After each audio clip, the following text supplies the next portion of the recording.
Let's see. Oh, but that still gives me 6y minus 2. They factored out not the greatest common factor. They actually factored out a 3. But again, I can see that these two are equivalent with this. All right, so that would be the distributive property. All right, let's go on another one. Nope, next down here. Select all the expressions that are equal to 256. So we got to find everything that equals 256. The first one is 2 to the 5th power, which is 2 times 2 times 2 times 2 times 2. 2 times 2 is 4. 2 times 2 is 4. What did I put an 8 there for? I am running low on energy here. I apologize. 2 times 2 is 4. 2 times 2 is 4 times that other 2. 2 times 2 is 16. 16 times 2 is 32. Hey, that doesn't work there. That's 2 times 2 times 2 times 2 times 2. That's 2 to the 5th again. That doesn't work. We have 4 to the 4th.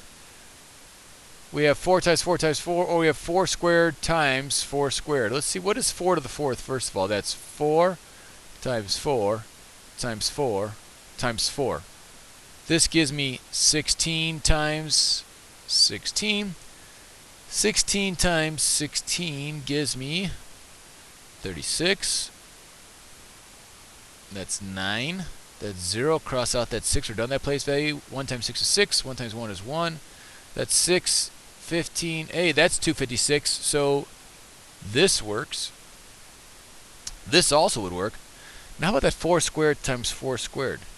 I'm not just saying what is 4 to the 2nd, which is 4 times 4. Isn't that 16 times 16? Hey, that's what we just did here. So that would work too. All right, let's hit next. Let me erase this stuff. On the go-kart track, Denny drives an average speed of 30 miles per hour. So for every hour, he's going 30 miles. So 30 miles per is a fancy word for times the hour. You could do this by doing D equals 30 times T. Can be used to find the distance D, where T is the time in hours. So, for instance, let's say that Danny drove for 2 hours, and it says T is time in hours. So let's say T equaled 2. Let's substitute it in. So no longer is it 30 times T, it's 30 times 2. So that would be D is equal to 60. Hey, they did that one for us. Now it says T is equal to 3. So now it's D is equal to, we're going to substitute in the 3 for the T. 30 times 3 is 90. Drag it down. Substitute in for 5 now. So now it's D is equal to 30 times 5. Well, 5 times 3 is 15. Add the 0. 150. We have 30 times 8. 8 times 3 is 24. That'd be 240. Just substituted the value in for the formula for that one. Okay. Which expression is equivalent? Equivalent, fancy word for equals. Now we have 7z plus 16 minus 2z minus 3. Let's look for like terms. Z's, 7 with a variable of z, 2 with a variable of z, minus sign in front. 2 or 7 minus 2 is 5. I have 5 z's left. Next to like terms. 16, 3, minus sign in front of the 3. 16 minus 3 is 13. Now, is that a positive 13 or negative 13? It is a positive 13 because we still have 13 left. There we go. Combining like terms. Select the expressions. I see that expressions is plural, so it must be more than one. That are equivalent to 15 times n minus 10. So coefficient of 15 times n minus 10. Okay, let's look at the first one here. 8n plus 23 minus 3n minus 11 plus 10n minus 2. Whew, a lot of terms. 8 n's here, 3 n's here, but we have a minus sign there. So we have 8 minus 3 gives me 5n. So in my head I have 5n when I combine this term and this term. But now we have a plus 10n. So 15 plus 10, or excuse me, 5 plus 10 gives me 15n's. Okay? Now, that's our term with the coefficient variable. Let's combine our other terms. We have 23, and 11, but there's a minus sign. So let's go 23 minus 11 gives me, that's right, 10. We have 10 minus 2, or excuse me, 12 minus 2. I'm tired today. 12 minus 2 is 10. Now, this is tricky. That is a positive 10, so this would be plus 10. This would not be true because we need it to be 15n minus 10. This is still plus 10 because I still have 10 left over, so it's a positive 10. So that's not going to make it true, so I cannot choose the first one. Let me get rid of some of my work here so I can do number 2. 20n plus 15n. 20n plus 15, that gives me 35n. I'm stopping right there. I'm only allowed to have 15n's. No thank you. Let's go 3 times 5n minus 2. Distributive property. 15n. I like it so far. Sign, operation, minus. 3 times 2, 6. Won't work. We need 10. Let's go next one. We have 5 times 3n minus 2. Distributive property. We do 5 times 3n. That gives me 15n minus distributive property. 5 times 2 gives me 10. Hey, winner, winner right there. We have that. Now, let's take a look. I'm going to go 3 to the 5th power minus 3n plus 10. Well, first of all, I need 15n's. This won't give me 15n's because I have negative 3n, so that's it. Now, I will tell you this. In the answer document, it actually says that this answer is correct. I disagree with that. I need to contact the publisher because I disagree with that one because it would give you a positive 10 and not a negative 10. I'm going to click that off. It also is kind of doesn't really kind of steer you the right way because it says which expressions leading to being this plural. But it really should only be letter D. All right, let's continue to progress. Okay, use this diagram to answer the questions. So we're using this picture to answer more than one question. Which expression represents the area? The area of the rectangle. Well, area for a rectangle is area equals length times width. The length in this situation is 6 times 4 times b, or 4b minus 3. So which expression is that? And it says which expression? Well, there it is right there. We are multiplying to get the length. Now, which expression is equivalent to the expression you chose in part A? Well, because the GCF is already factored out, I'm going to use the distributive property to get it back to just 2 terms. 6 times 4b is 24b. Minus 6 times 3 is 18. We have 24 times b minus 18.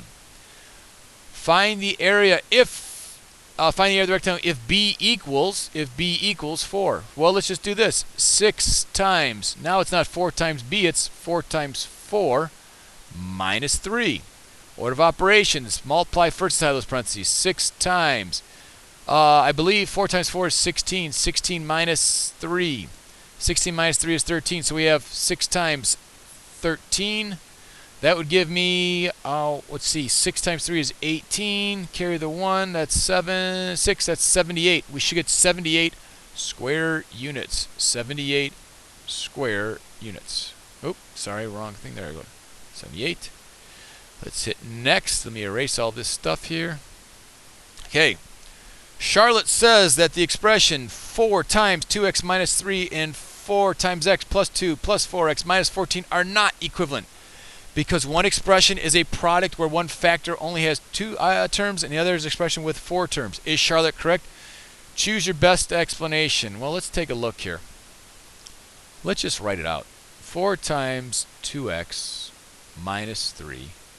And then we have 4x plus 2 plus 4x minus 14. Well, first of all, let's combine some like terms here. 4x, that's 8x. We have 2 minus 14. So if it's 2 degrees out, it drops 14. It'd be negative 12, so it's minus 12. 4 times 2x is 8x.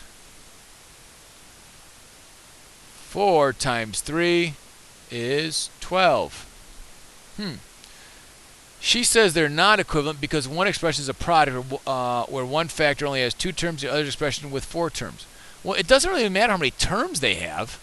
You have to simplify these. We simplify this by using the distributive property. We simplify this by combining like terms. We get that they're both equivalent to 8x minus 12. Charlotte didn't combine like terms, didn't use the distributive property. She needs to do that before she just looks at them and says they're not equivalent. You must simplify. Next one, 2 expressions are shown below. 3 times, open parenthesis, 2 times x minus 9, close parenthesis, 6x minus 24. Using the distributive property, choose an expression that is equivalent to 3 times, open parenthesis, 2 times x minus 9, close parenthesis. So I'm going to set it up like this. It even tells me, hey, use the distributive property. 3 times 2x is 6x, minus 3 times 9 is 27. 6x minus 27. Perfect. Use the distributive property. Choose an expression that is equivalent to 6x minus 24. So 6x minus 24. Well, I'm going to look for the greatest common factor. I know that 6 goes into both. So I'm going to divide both terms by 6. 6 goes in the outside of parentheses now. 6 divided by 6 is just x. Minus 24 divided by 6 is 4. I have 6 times, open parentheses, x minus 4, close parentheses. All right, let's go one more we have here. Let's take a look at what we have. One more. We have, based on what you found in Part A and Part B, choose the relationship between the expressions. Okay, now, again, I'm going to use the distributive property over here. We have 3 times 2x minus 9. 3 times 2x is 6x, minus 3 times 9 is 27. Well, those aren't equivalent based on what I just did. So let's see here. Well, not equivalent to. Perfect. All right, let's hit next. Okay, this one's a little tricky. Use the formula a equals 6 times s to the second power. So a equals 6 times s to the second power, where a is the surface area, so we're finding the area of all the faces and combining, and s is the side length of each side of the cube. What is the surface area of this cube? Okay, now they give us this side is 6, this side is 6, this side is 6. Wait a minute, that's a square. All 4 sides are congruent, so that's why this is a cube. It's made up of 4 squares, or excuse me, 6 squares that are all joined together to make a cube. All we're doing now, boys and girls, is substituting that what we know each side is. It's 6, so this surface area form becomes a is equal to 6 times 6 to the second power. Now be careful. We have multiplication, we have an exponent. Always do exponents first. 6 times 6 is 36. Someone just told me. Nice. 6 times 36. Now we can multiply 36 times 6. 36 times 6, that's 36. 18, 19, 20, 21. That's 216. Hey, 216.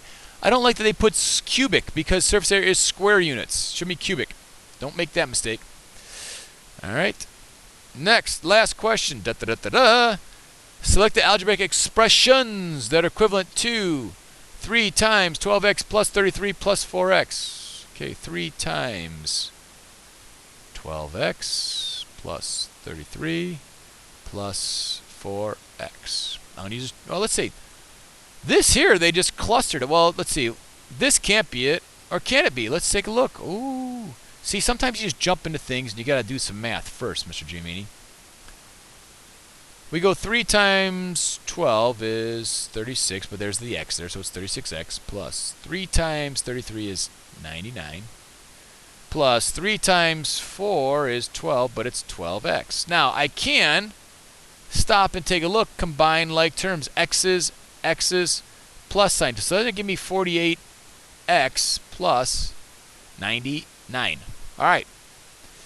Not right because they don't have 48x. 48, that's good. Let's see here. This gives me, I should probably do some math to show property. 3 times 6 at 16 is 48x plus 3 times 33 is 899. Hey, that's the same. All right, good. That's it. This is the same. You went 3 times 12x, which would give us 36x, right?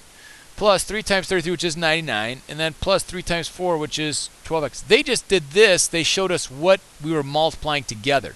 So that works. Let's take a look here. 36 times x gives me 36x plus 36 times 33. Well, 36 times 10 is 360. 36 times 3 is going to be way over 99. So I'm going to click on that. So I think my right answer is there. Let's take a look. Next. All right. I think we are done. All right. I'm going to hit submit test. Now, I should have that one wrong. Let's see, because I only have 52% because I didn't do both.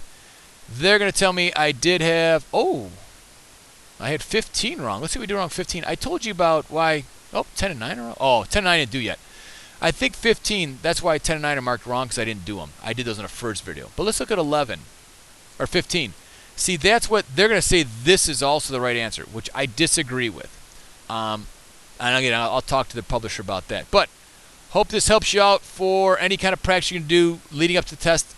All right, take care. Bye-bye.